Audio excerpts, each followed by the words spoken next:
I want you to picture a scene that sounds, well, it sounds like it was ripped straight out of a really dark, atmospheric noir novel. Oh, absolutely. It's London, November 1974, a stormy night in Belgravia, which is, the absolute height of aristocratic wealth. Right. Inside this townhouse, the lights in the basement have been tampered with. There's a bludgeoned nanny, a blood-soaked countess sprinting into a nearby pub, screaming for her life, and a literal peer of the realm, vanishing into the wet darkness, never to be seen again. Really does sound like fiction. It sounds like an Agatha Christie plot that was rejected for being too melodramatic. Yeah. But for the British public in the mid-70s, this was the shocking reality of the Lord Lucan case. It's probably the most enduring mystery in modern British history. Exactly. We are talking about the disappearance of John Bingham, the 7th Earl of Lucan. Now, I went into this deep dive expecting a ghost story, basically, but looking at the stack of sources we have today, the police reports, the lecture from the chief coroner, the interviews with his late wife, this is actually a story about class, privilege, and a really toxic kind of psychology. Spot on. Our mission for this deep dive isn't just to recount the clue hunt. We want to move past the tabloid sensation and actually unpack the dynamics of the Claremont set, the brutal reality of the crime itself, and the legal anomalies that make this case a complete unicorn in British law. So let's start with the man himself, who was Lord Lucan. Because in the press, he was known as Lucky Lucan. But looking at these financial records in our source material, that nickname feels, incredibly sarcastic. It is dripping with irony. If you look at him on the surface, he is the ultimate caricature of a British aristocrat. He went to Eton. He was an officer in the Coldstream Guards. Right. He had that luxuriant guardsman's mustache that everyone recognizes. He drove an Aston Martin, raced powerboats, drank expensive Russian vodka. He looked the part. But looking at the numbers, he was a disaster. He supposedly got the nickname Lucky because he quit his merchant banking job in 1960 after winning £26,000 in a single night. Playing chemin de fer, yeah. Right.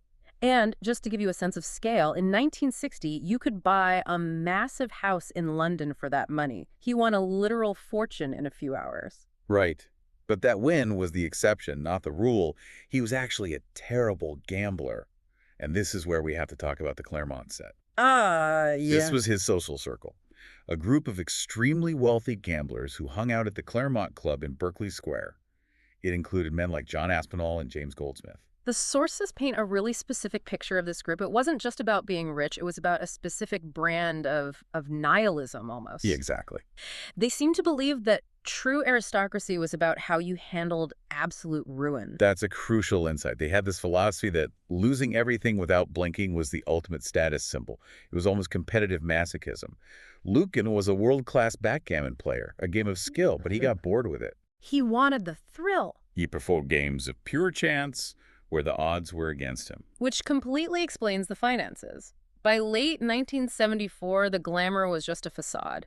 He had debts estimated at around £50,000, which is huge money back then, and he was overdrawn at 4 different banks. Yes. So he's a lord on paper, but in reality, he's drowning. And that financial pressure cooker was sitting right next to an emotional one. His marriage to Veronica Duncan, Countess of Lucan, had completely imploded by 1973. It was bad. It was incredibly bitter.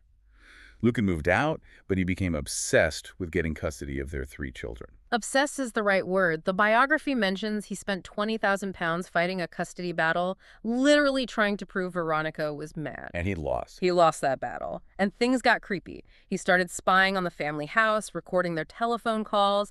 He was parking outside, just watching them. It paints a picture of a man whose entire identity, his wealth, his status, his control over his lineage was crumbling. November 7, 1974. Which brings us to the night in question at 46 Lower Belgrave Street. And before we get into the mechanics of the attack, I want to pause on the victim. Because in all the "where is Lord Lucan" hysteria, the victim often gets treated like a plot device. I'm so glad you brought that up. Sandra Rivet. She was only 29 years old. Yeah. She was the nanny to the Lucan children. But she was also a mother herself. She had a complicated life. She had a son she'd had to give up, and she was working incredibly hard to build a life. She wasn't just a nanny. She was a young woman with a future. And that future ended on a Thursday evening. The timeline is harrowing. Sandra goes down to the basement kitchen to make tea for the Countess. Yeah, and this is where the premeditation becomes absolutely clear. The light bulb in the basement had been removed.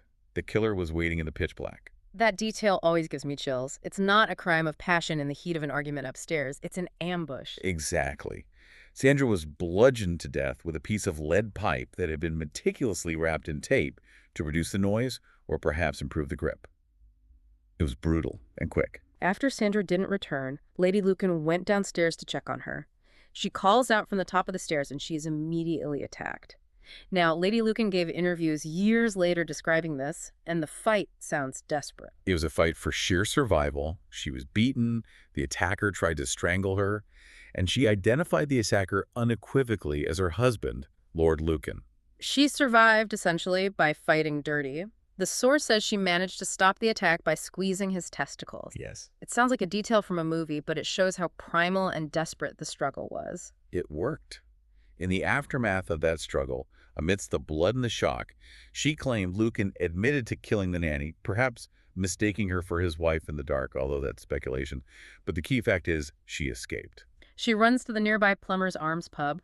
I tried to visualize this. It's a quiet Thursday night in a posh London pub, and suddenly the Countess of Lucan bursts in, covered in blood from head to toe, screaming, help me, he's murdered the nanny." It's a scene of absolute chaos. It shattered the bubble of Belgravia. Meanwhile, Lucan flees the scene. Now here is where we get Lucan's version of events, right? Because he didn't just vanish instantly. He made phone calls, he wrote letters. Yes, and this is where the psychology of the Claremont set comes back in. He didn't call the police. He called his mother. He wrote letters to his brother-in-law. Right. His story was that he was walking by the house, saw a stranger attacking his wife, interrupted the fight, and that Veronica, in her hysteria, accused him of hiring a hitman. Which, let's be honest, sounds ridiculous. I just happened to be walking by my estranged wife's house with a lead pipe. It's a desperate fabrication. But more importantly, if you are innocent, you don't flee. You stay and help your bleeding wife. Exactly. Lucan drove a borrowed Ford Corsair to Uckfield in Sussex to visit friends, the Maxwell Scotts. Susan Maxwell Scott was the last person to confirm seeing him alive. He left their house in the early hours of the morning. And then silence. 3 days later, the car is found in New Haven. Abandoned. And inside the boot, police find a piece of lead pipe that matches the one found at the murder scene. And a bottle of Ux. Yes, but no Lord Lucan. Now, I want to get into the legal side of this. You found a lecture by the chief coroner that explains why this case is such a weird legal anomaly. I had to read this twice because I didn't think this was even possible. It is fascinating. So in June 1975, there was a coroner's inquest into the death of Sandra Rivet. Now, we have to pause here because this is bizarre by modern standards. A coroner's job is usually just to say how someone died, heart attack, accident, unlawful killing. Right. They're at a criminal court. They don't put people on trial. Exactly. But in 1975, the coroner still held an ancient power to actually name a specific killer and commit them for trial. It's like a traffic cop deciding you're guilty of bank robbery just because they found your car at the scene, bypassing the entire investigation and prosecution phase. So the jury at the inquest came back with a verdict. They returned a verdict of murder by Lord Lucan. He was the first peer of the realm to be named a murderer since 1760. And because that power was abolished shortly after in 1977, he was the last person in British history to be committed to Crown Court by a coroner. That is wild. So he was effectively convicted in the eyes of the public and the law without ever having a defense lawyer present or standing trial. Precisely. It solidified his guilt before he was even found. It made him a fugitive in a way that was almost mythical. Which leads us to the big question. The question that has kept this story alive for 50 years. Dead or alive? The theories generally fall into two main camps: suicide or escape. Let's look at suicide first. This is the noble exit theory. Lady Lucan believed this, didn't she? She did. In later interviews, she said he likely jumped off the ferry into the propellers to destroy his remains. She actually called it quite brave. Wait, hold on. She called him brave after he bludgeoned the nanny and tried to strangle her? That is a lot to process. It speaks to the complex, perhaps even Stockholm Syndrome-esque dynamic of their relationship. She bought into the aristocratic code just as much as he did. The idea was that a gentleman knows when he's lost and removes himself from the board. But the police weren't buying it. No. The detective in charge felt the car in New Haven was a red herring, a complete decoy. Think about it. If you're going to kill yourself, Why borrow a friend's car? Why drive to the coast? Why leave the murder weapon in the trunk? Right, it's too neat. It feels staged to look like a suicide, so the police would dredge the harbor while he went in the opposite direction. And that leads to the Claremont set protection theory. This is the idea that his rich gambling buddies spirited him away. This is where the class dynamics really come into play. There's a famous story about John Aspinall's mother. When the police asked her about Lucan, she reportedly said, "The last I heard of him, he was being fed to the tigers at my son's zoo." No way! She actually said that to the police. According to reports, yes. Now, Aspinall owned a private zoo with tigers. He later joked that his tigers only ate choice cuts, not stringy old Lucky. Unbelievable. But jokes aside, the contempt they had for the police was palpable. They closed ranks. You have to remember, this is 1974. The police were deferential to these guys. If a bricklayer from East London had killed a woman, the police wouldn't have accepted, "Oh, he's at the zoo," as an answer. And we have a source, a former assistant to Aspinall named Jill Finley, who claims she was actually involved in the cover-up. That's right. She claims she booked flights for the Lucan children to go to Kenya and Gabon in the late 70s and early 80s. The alleged purpose was so Lucan, who was supposedly hiding out there, could watch them from a distance. That is incredibly creepy, watching his kids from the bushes in Gabon. It's chilling. Now, the family denies this ever happened, but the persistence of these stories shows how much people want to believe he got away. The idea that wealth buys you a get-out-of-jail-free card is a very powerful narrative. There have been sightings everywhere, right? Jungleberry in Goa, the AI face match in Australia recently. All debunked. Jungleberry was a folk singer from St. Helens. The Australian match was a pensioner named Derek Crowther.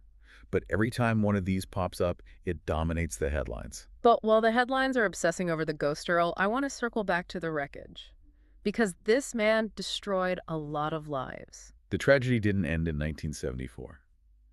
Lady Lucan's life was defined by this event. She became a recluse. She was estranged from her children in 1982 and never spoke to them again.